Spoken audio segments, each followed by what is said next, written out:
I hurt and I miss my baby. Bianca Nicole Roberson was born on October 17, 1998, in Westchester, Pennsylvania. She was the younger of two children in a loving family. Bianca was a bright, beautiful, and talented young woman who was loved by everyone who knew her. She had a passion for music and played the flute, violin, clarinet, and guitar. She was also a gifted artist and loved to help others. Bianca was always a smiling, friendly, and compassionate girl. She had recently graduated from Bayard Rustin High School, where she had excelled as a member of the Black Student Union, an honor roll student, and an athlete in her senior year. Bianca was looking forward to attending Jacksonville University and becoming a forensic scientist for the FBI. She had big dreams for her future, and she was working hard to achieve them.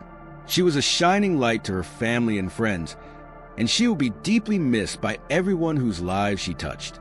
The voiceover goes on to describe the day that Bianca was killed on June 28, 2017. She had been out shopping with her mother and grandmother, and they had parted ways to go home. Bianca was driving to her home, which was about 10 miles away. She knew this road well, but this car ride would be the last for the young woman. Around 5:30 p.m., Bianca was driving home in West Goshen Township, where Route 202 merges with Route 100. While Bianca was in her lane, a man driving a red Chevy Silverado pickup truck came up beside Bianca. Both drivers began to jockey for control of the lane, and Bianca did not let the man in. The man became enraged and fired a shot at Bianca's car. One of the bullets struck Bianca in the head, killing her instantly. Bianca's car went off the road and crashed into a tree.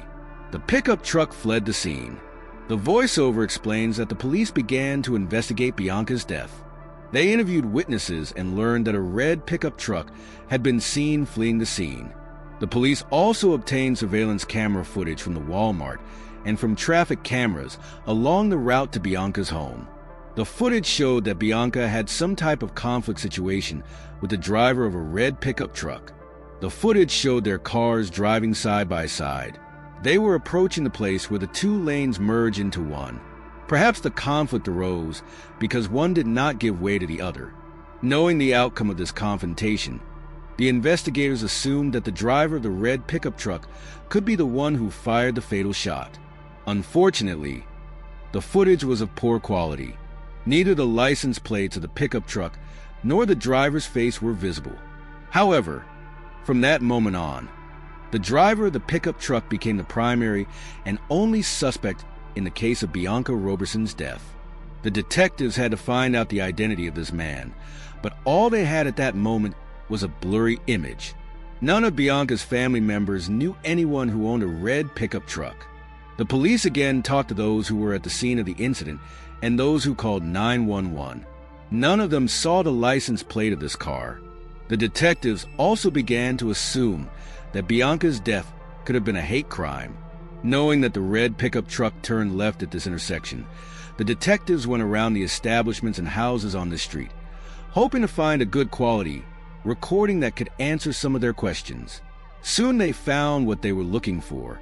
The owner of the house, located less than half a mile from the intersection, provided the police with a recording from the surveillance camera aimed at his driveway. Having determined the approximate time it would take to get there from the crime scene, the police quickly found the needed car.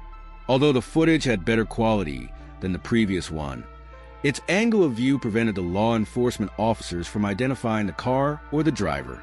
The police made a lot of effort to find another recording from the camera located at a closer distance, and luck was on their side.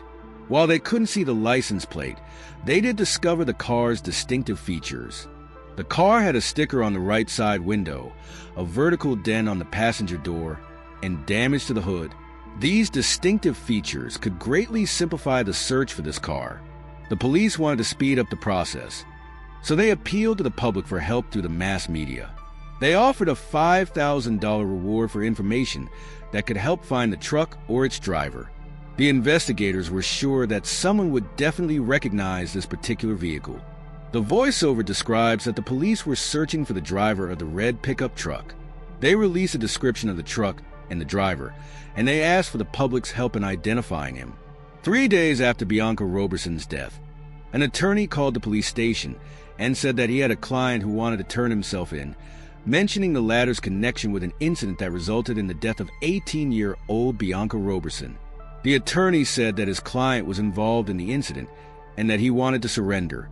On July 2, 2017, David Andrew Desper, 28, turned himself into the Pennsylvania State Police, accompanied by his attorney. He was charged with first-degree murder, third-degree murder, recklessly endangering another person, and possession of an instrument of crime in connection with the death of Bianca Roberson. Desper was from Trainer, Pennsylvania, and had lived in the area his entire life. He had a high school diploma and worked odd jobs. Desper had a criminal record, but it was not for violent crimes. David Desper went on trial for the death of Bianca Roberson in September 2018. The prosecution argued that Desper had killed Roberson in a fit of road rage. They argued that Desper had become enraged because Roberson would not let him merge into her lane. They argued that Desper had fired a shot at her car and that one of the bullets had struck Roberson in the head. The defense argued that Desper had acted in self-defense. They argued that Desper had feared for his life because Roberson had tried to run him off the road. The jury found Desper guilty of third-degree murder and possession of an instrument of crime. He was found not guilty of first-degree murder and recklessly endangering another person. Desper was sentenced to 20 to 40 years in prison on December 6, 2018. He was also ordered to pay over $10,000 in restitution to Roberson's family. Bianca Roberson was a bright, beautiful, and talented young woman. Her life was taken from her in a senseless act of violence.